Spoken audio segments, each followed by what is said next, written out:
Coucou mon cordon, j'espère que tu vas bien. Aujourd'hui, on va cuisiner la poule Wilkie. Donc là, j'étais en train de la découper. Bon, je vous avoue qu'elle était un peu, elle n'était pas décongelée complètement.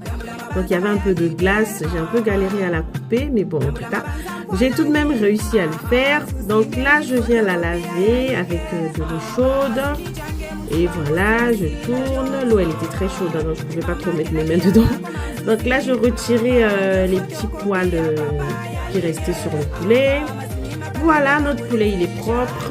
Là, je viens l'assaisonner et je vais le mettre au feu. Donc, je mets la liste des ingrédients en description. Donc là, j'assaisonne comme il faut. Après, vous n'êtes pas obligé de mettre tout ce que je mets. Vous pouvez faire très simple. Chacun cuisine à sa manière. Il y en a qui aiment manger des trucs assez fades, des trucs assez light. Moi, j'aime bien les épices, donc j'y vais. Donc voilà, là, c'était du basilic, des feuilles de basilic fraîches que j'avais acheté au supermarché. Donc, j'essaie de les ciseler directement avec mon couteau. Voilà, je tourne.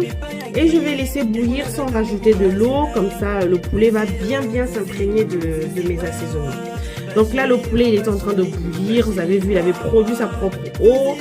Et vers la fin, l'eau, elle a commencé à s'évaporer. Le poulet a produit sa propre huile. Donc, il y avait assez d'huile. Donc, j'ai retiré cette huile pour pouvoir frire un peu mon poulet par après. Au lieu de rajouter encore de l'huile, j'ai pris tout simplement l'huile du poulet pour éviter de manger beaucoup trop gras. Donc là, le poulet n'était pas encore cuit, il était encore bien dur. Donc là, j'ai rajouté une bonne quantité d'eau. Je vais en rajouter encore d'ailleurs. Et je vais laisser le poulet cuire pendant au moins 1 heure. Parce que la poule, elle est vraiment dure, très dure. Donc là, elle est cuite. Donc je vous montre, je mets le doigt. Voilà.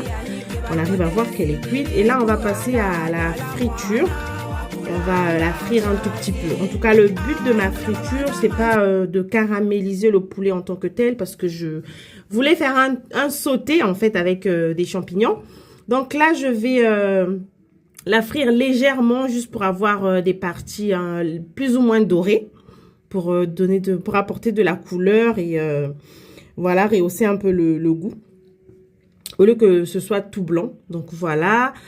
Donc j'ai eu un peu la dorure que je voulais. Là, je viens rajouter mes poivrons tricolores, mon combat. Donc là, je viens rajouter mon assaisonnement vert. Je viens rajouter ma tomate pelée, du jus de la tomate pelée.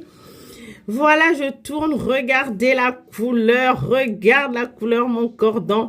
Et là, je viens ouvrir les boîtes de mes champignons. Donc, j'ai utilisé les champignons avec pied et les champignons entiers que j'ai lavés.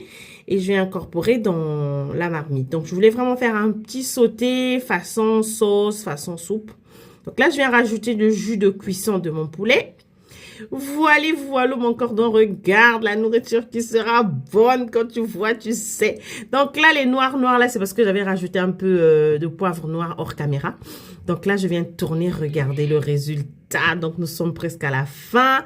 Voilà le résultat, mon cordon. Donc vous pouvez manger avec du riz, du pain, du manioc, du foufou. En tout cas, mon cordon, si tu as aimé, abonne-toi et like. Bisous!